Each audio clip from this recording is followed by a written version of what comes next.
Hello, I'm Doug Musio. This is City Talk. New York City, the vanishing city? Are things which make New York unique disappearing forever? Is it now you see it, soon you won't?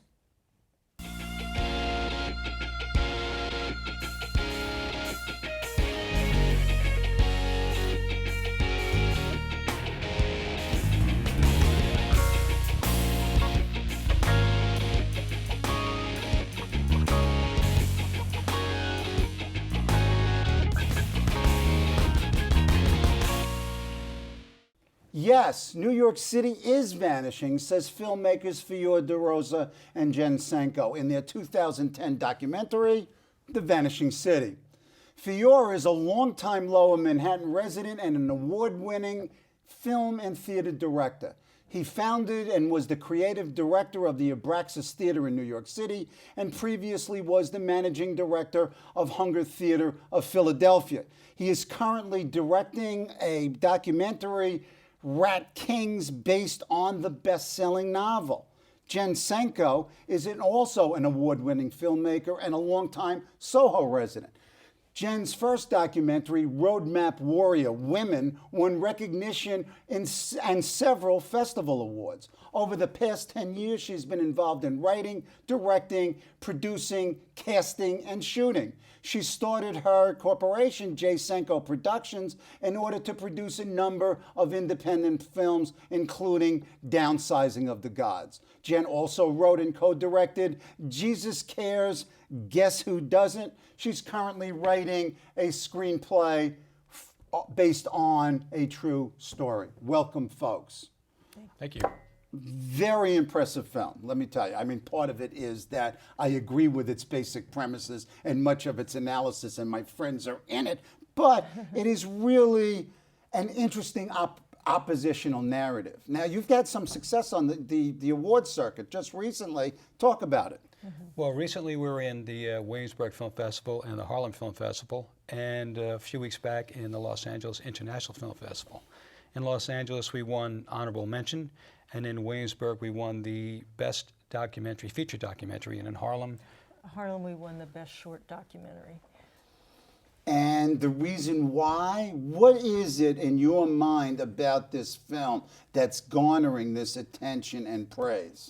I think people are really very passionate about it, and people feel helpless, like they don't know what's going on, they feel like they can't do anything. And then here's finally something that sort of speaks for them and tells them what's going on and educates them. And I think that they see hope, that somebody is bringing it to the table and they can get behind it. And I think that's, part of the enthusiasm is they feel passionate. Excellent. Let's take a look at the trailer, which really lays out in stark visual form, in many ways, this vision.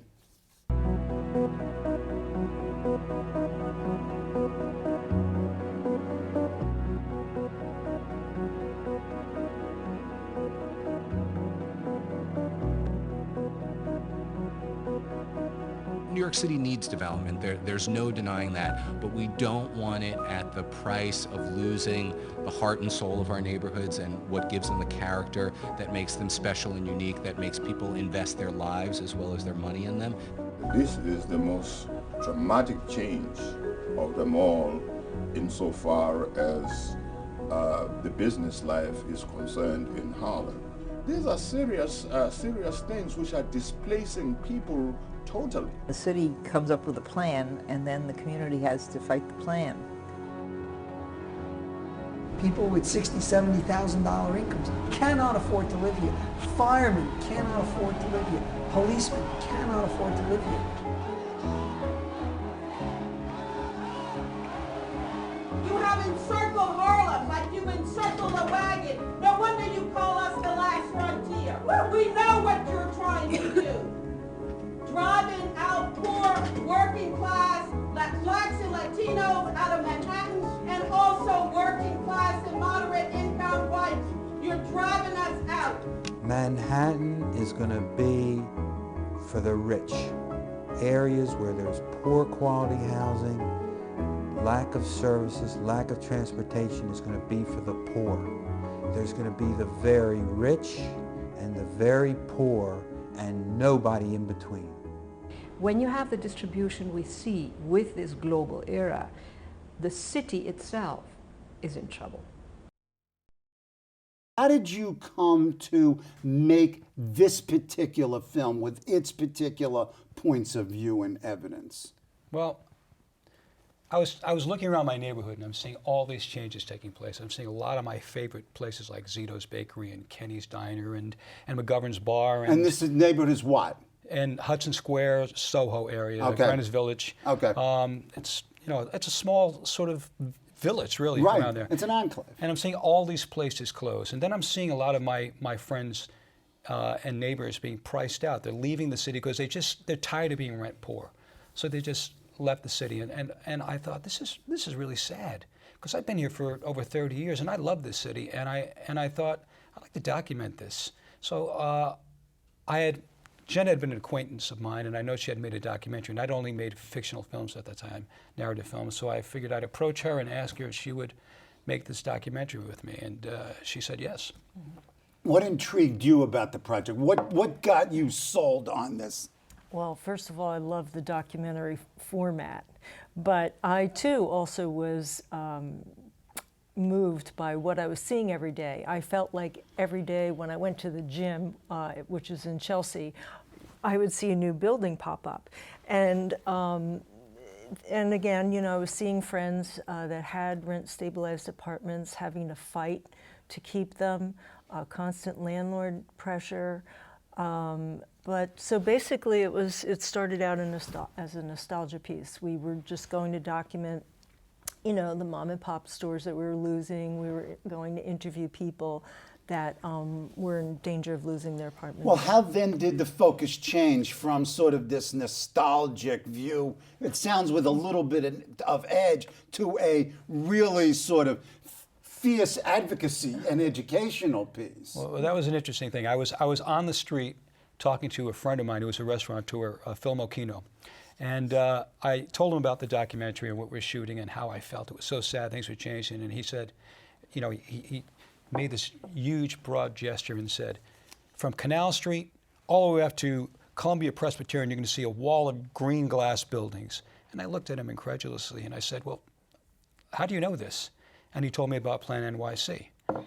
And then I went over to Jen and I said, we've got to check this out. We went on the internet, we brought up this website, and we found out about this grand scheme to change the city. And yeah, the thing that was most amazing about it to us was that it was all this grand scheme to transform the city into a luxury city was all based on the premise that they did this study that concluded that they were coming up with 1 million more people by 2030. Right. And I was wondering, well, who did this study? How did they do it? And is everybody, are they anticipating that everybody that's going to move to the city is going to be ultra wealthy? because all we saw were luxury houses being built. Right. So it was the existence of the luxury housing, and I presume the public's financing of it, because that's one of your main points in the film, really stimulates this. Now, how did you work up your anger? It's there. There's a real edge to this. Well, it's easy. Even though the film itself it's not an angry film, it's a very thoughtful one, but it's there. Well, we decided we wanted to deconstruct the argument. We didn't want to sort of get personally involved, even though we were personally involved, because we saw people being pushed out of their homes. We saw communities being fragmented. That's where a lot of our personal anger came from. But we tried to we said, let's just deconstruct this argument. There are going to be 1 million more people here in 2030, a quarter of a century from now. They have to be ready for this 1 million more people. They're going to build out. They're going to, transit hubs, build out denser buildings, larger buildings. We're going to be ready 25 years from now. So we went to city planning, and we got an interview with Rohit Argawala, the head of city planning and long-term sustainability. Right. And Jen conducted that interview, and we asked them a number of questions, but we focused on two things, and that was, where do they get this 1 million more people, and were they going to be wealthy people? And well, they based the supposition that they were going to get 1 million more people because they had New York got 150,000 more people since 9/11. Right, they extrapolated across. Yeah. And those demographic projections are But they were notoriously very, faulty. yeah, and they were very vague. So, you know, we just became, I think that's when my red flag went up, you know. It just didn't ring true to me. Okay, let's talk about what you call the city's unofficial policy of luxurification. Let me just go to the mayor himself in a January 8, 2003 New York Times piece by Diane Cardwell, and this is the mayor. If New York City is a business, it isn't Walmart. It isn't trying to be the lowest priced product in the market. It's a high-end product, maybe even a luxury product. New York offers tremendous value, but only for those companies able to capitalize on it. But it's more than companies, it's people. So in a sense, this is your boogeyman here. This is the beast. Well, the city's not a business. Let's break it down. Is the city a business? Who's the employer? Who's the employee? I mean, so the way I see it, the citizens pay taxes to the city so that the administration can service the citizens. Yeah, so the city, government's the employee. yeah, the city is not a business. And then and I find that whole quote really exclusive, because they're saying that only specific businesses should be here that can afford to be here, or people, because you can follow that line of reasoning. It's only people and businesses who can afford to be here, who should be here. And then you can say, all right, wake up and smell the coffee. It's New York City, it's a tough city. You know, come on. Yeah, like if you can't afford to be here, don't be here. That's true. But up until recently, the middle class and small businesses were thriving in the city. So what changed? What changed? Well, let's talk about taxes on small landlords. Went up 60%. Yet they're giving $500 billion a year at the same time. They're doling out $500 million a year of tax abatements to wealthy developers to build luxury housing. And they're not including, I mean, they're including like a marginal amount of affordable housing, but they arrived at the affordable housing statistic in many cases by including wealthy communities like Westchester, which skewed it. So it's lies, damn lies, and statistics again? Right. I mean, Willis Point.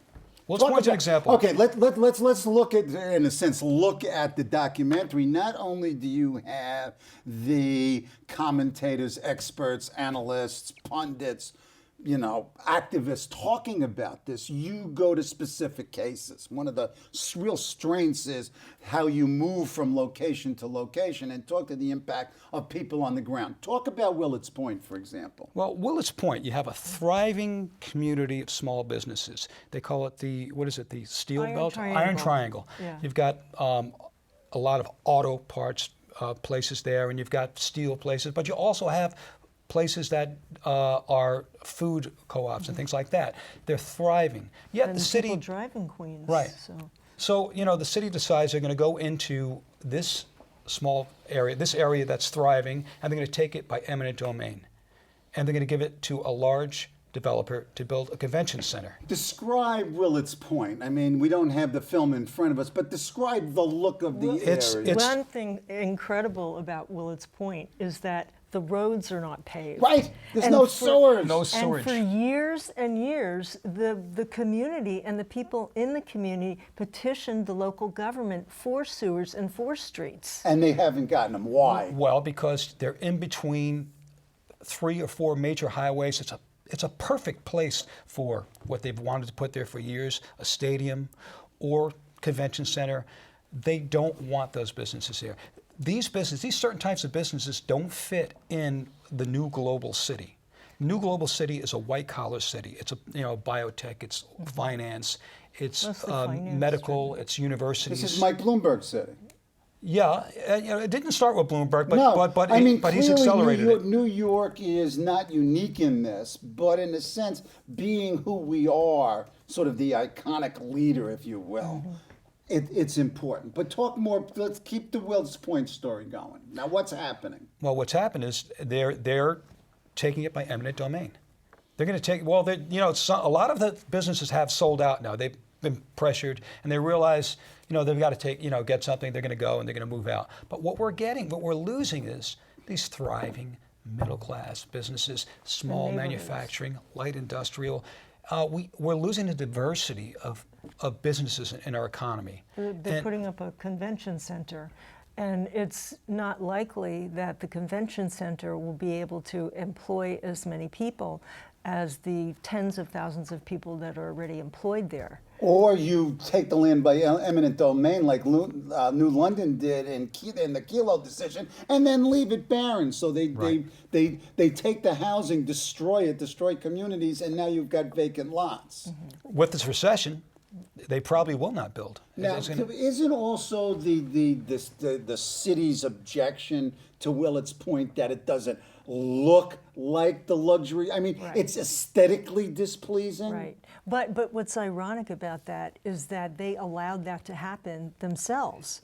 And, the town people wanted the streets paved, wanted it to look nice, but the city left it like that purposely so that they could come in and, as Jake Bono says, swoop in, look like heroes and fix it up and say, well, this was a dilapidated, rundown area, so we're gonna nicen it up for you. We're gonna make a convention center here, and we're gonna make it really viable. When it is viable, and could even be more viable. Okay, and then on your website, and also out there are other examples of this eminent domain, the taking of private property for so-called public purposes, even though they're private enterprises. One of the main targets of your website and critics are two universities, Columbia University and NYU. NYU particularly, since NYU is a neighbor of yours. Yes. So talk about sort of the role of eminent domain and these two particular cases, and what do they represent?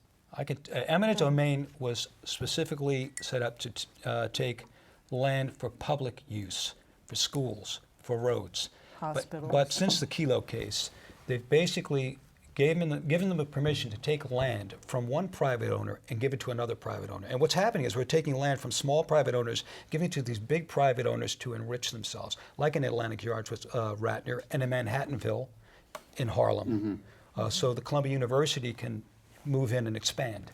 And we're seeing this transformation of the city with this NYU building out 6 million square feet into the village.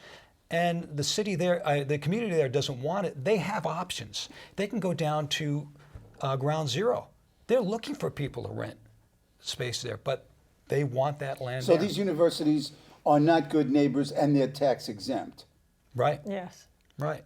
What else? What other evidence is out there of this transformation, this vanishing? You not only look big, but you look small. You deal with individual homeowners. Talk about sort of the most enlightening or disturbing conversation you had in putting together the film. One of the things is that New York is, there's the disparity between rich and poor is greater than it has been since the days of the robber baron, and that the middle class is disappearing. I mean, it's sort of happening throughout the country, but it's happening at an accelerated pace and a purposeful pace in New York. And that's really disturbing. The other thing that is disturbing that we objected to is that you're supposed to get community input. You're supposed to, they found that the best way to develop a community, if it needs community, is to have community input. And other communities in other parts of the country do, there are laws, they do contribute. Well, I mean, we do in New York. The question is how significant are they, and what's the nature of the involvement? They come up with a plan, and then they tell you the plan. Like with Chinatown, we have that segment on Chinatown. Okay, so talk about that. It was a zoning thing, and they had it was protective zoning. It was to keep the building heights not really high. From going really high. And they left out Chinatown, where there's Chinese and a Puerto Rican community.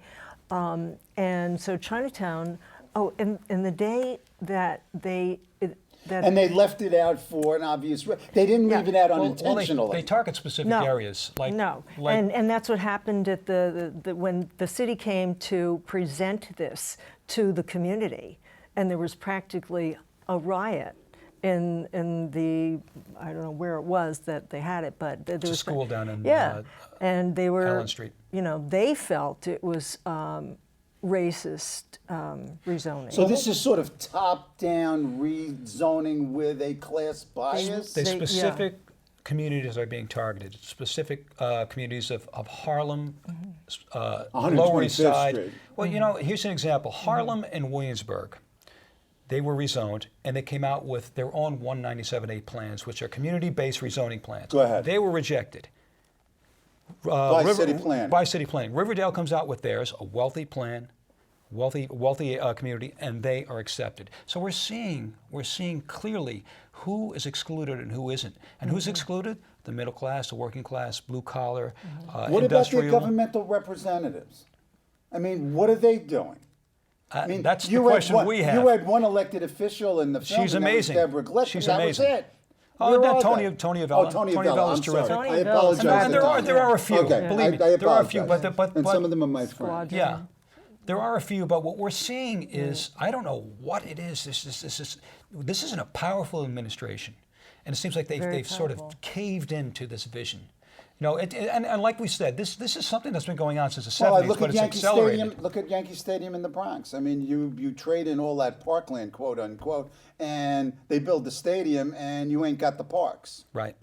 What else? And we subsidize it. And we subsidized it. What else? Other examples. Give me a personal. What one individual sort of summarized this for you? The whole dilemma. Nellie Bailey. Who's Nellie Bailey? Nellie Bailey started the Coalition to Save Harlem, and she is the one who was heading the fight for, along with Norm Siegel, against the Columbia University taking the 125th Street. She's a passionate person. And she goes and she actually speaks out at these meetings, and she talks about 80-year-old people being pushed out and not knowing where to go. I mean, we also talked to a psychologist who says that it is a really big deal for people to be someplace for 20 years and then have to uproot themselves and try and transplant themselves in a whole nother culture and community, and that's traumatizing. Well, George. Oh, 47 East 3rd George Street. Boyd. That's an example. Yeah. There's this building on East 3rd Street, 47 East 3rd Street. It was all rent stabilized tenants. A landlord comes in, rich landlord, decides he's going to kick everybody out of it and make it a mansion. And what happens is the city, the Court of Appeals actually rules in favor of the rich landlord. George ends up getting pushed out, and 6 months later he dies. Because he feels totally... Okay, I understand this, and I felt sorry, if you will, for these people who are displaced, but ain't that the reality? And aren't there concomitant benefits to this luxurification? Go. Well, what happens is, another official in our movie says this, that these ultra-wealthy people are buying these buildings on the cheap because a lot of them are rent stabilized. So what you're doing is displacing people that have rent stabilized apartments and that have been there for 20, 30 years. And then the landlord says, well, I want it for my own use. So they're allowed to take the building. But then quite often what happens is, you look at the building and the building's like, beyond being a mansion. Right. And they toss everybody out and then they demolish it or they sell it and they build another. So it's like a loophole in the law that has to be closed. But luxury, you're talking about luxury. Yeah, everybody wants to live in a nice city. That's great. You know, you build up the city. It's And just you want beautiful. rich people so you can tax them, no? Right, right. We don't tax them, though. But Well, we're not that's- taxing them. They're getting 25-year, 30-year tax abatements. Yeah. But yeah, it's nice. We just want them to pay their fair share. But are the communities really safer when you have people living here part-time? You got these wealthy people come to the city, they're buying these properties, they're here part-time, and what we're seeing is the rents are so high that we have a transient population. We've seen crime go up, and I've seen crime. I live in Soho. I've seen crime go up in my neighborhood. And this is crime on the streets rather than the traditional crime in the suites that, you know, Right, we right. associate Crime with that in the class. streets, more muggings, yes. And Jane Jacobs talks about having a Busy community street of people life. makes it safe. You have Viable. small People businesses that that are know there each other. decades, generations. It makes it safe because they have a stake. They're invested in their community. You bring a corporate store in, you may have nice people working. They're probably all great people, but they're not invested in the community. Okay. Last sort of question of you. Are you hopeful that things might change and that this film, as this oppositional narrative, stimulates the dialogue, or is it just howling in the wind? You're smiling. Go ahead. You know, we made the film so that to inform people, to get people active, to get people out there, to get people to vote, to people to make a change. And there does need to be an oppositional view of what happened, of a development of this city. We need somebody who has a vision, who can say, yeah, we can include different types of businesses and different type of communities. It doesn't have to be just upper scale white collar communities. What we're getting is a really, really wealthy 20%. They're really highly skilled, and the other 80% are working service jobs and barely surviving. Different city than certainly I grew up in. My thanks to Fiore DeRosa and JSenko, co-directors of the Vanishing City, for being on the show. See you next week.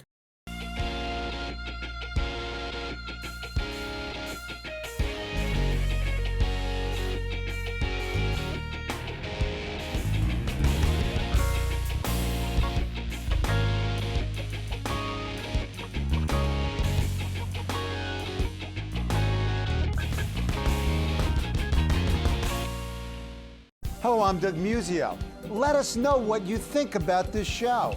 You can reach us at CUNY.tv. When you get there, click on the bar that says Contact Us and send your email. Whatever it is. Thanks, no thanks, obnoxious, do it. Send it.